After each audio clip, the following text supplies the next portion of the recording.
আজকে আমি বানাবো পটল আলু সোয়াবিন দিয়ে একটা তরকারি। এখানে আমি সোয়াবিনটা গরম জলে ভিজিয়ে রেখেছিলাম মিনিট 10-15 নেবে আমি তুলে নিয়েছি।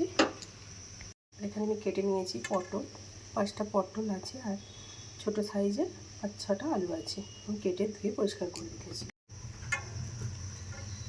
কড়াতে তেল দিয়ে দিয়েছি, তেলটা গরম হয়ে গেছে। এর মধ্যে পটলটা দিয়ে দেবো, দিয়ে আমি ভেজে নেব।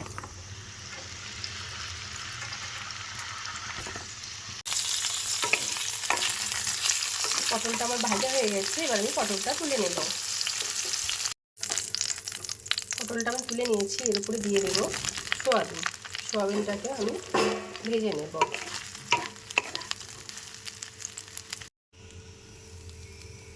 সোয়াবিনটা ভাজা হয়ে গেছে, এবার আমি তুলে নেব। এর উপরে দিয়ে দেবো জিরে, শুকনো লঙ্কা আর তেজপাতা।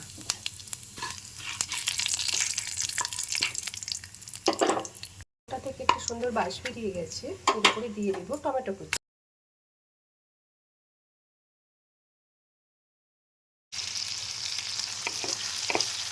এর উপরে দিয়ে দেবো আদা বাটা।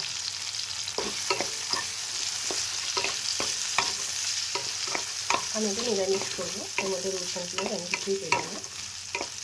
আদাটা দিয়ে আমি টমেটোর সাথে কষিয়ে নেব। এর উপরে দিয়ে দেবো আমি অল্প করে নুনটা দিলে কি হয়, টমেটোটা ভালো গলে যাবে।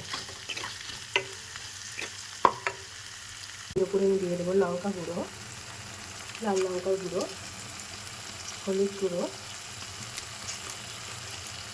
আর জিরে গুঁড়ো, আর দিয়ে 4টে কাঁচা লঙ্কা কুচি দিয়ে মশলাটা কষিয়ে নেব।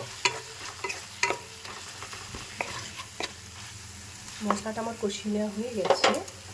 এর উপরে আমি দিয়ে দেব সোয়াবিন, পটল আর আলুটা আমি আগে থাকতে সিদ্ধ করে রেখেছিলাম। এটা আমি কষিয়ে নেব।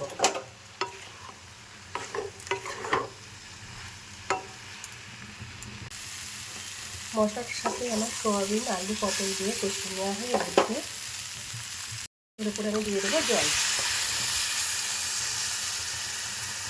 দিয়ে চাপা দিয়ে আমি রান্নাটা করে নেব। পটল আলু সোয়াবিনের তরকারিটা আমার হয়ে গেছে। এবার আমি গরম মশলা গুঁড়ো দিয়ে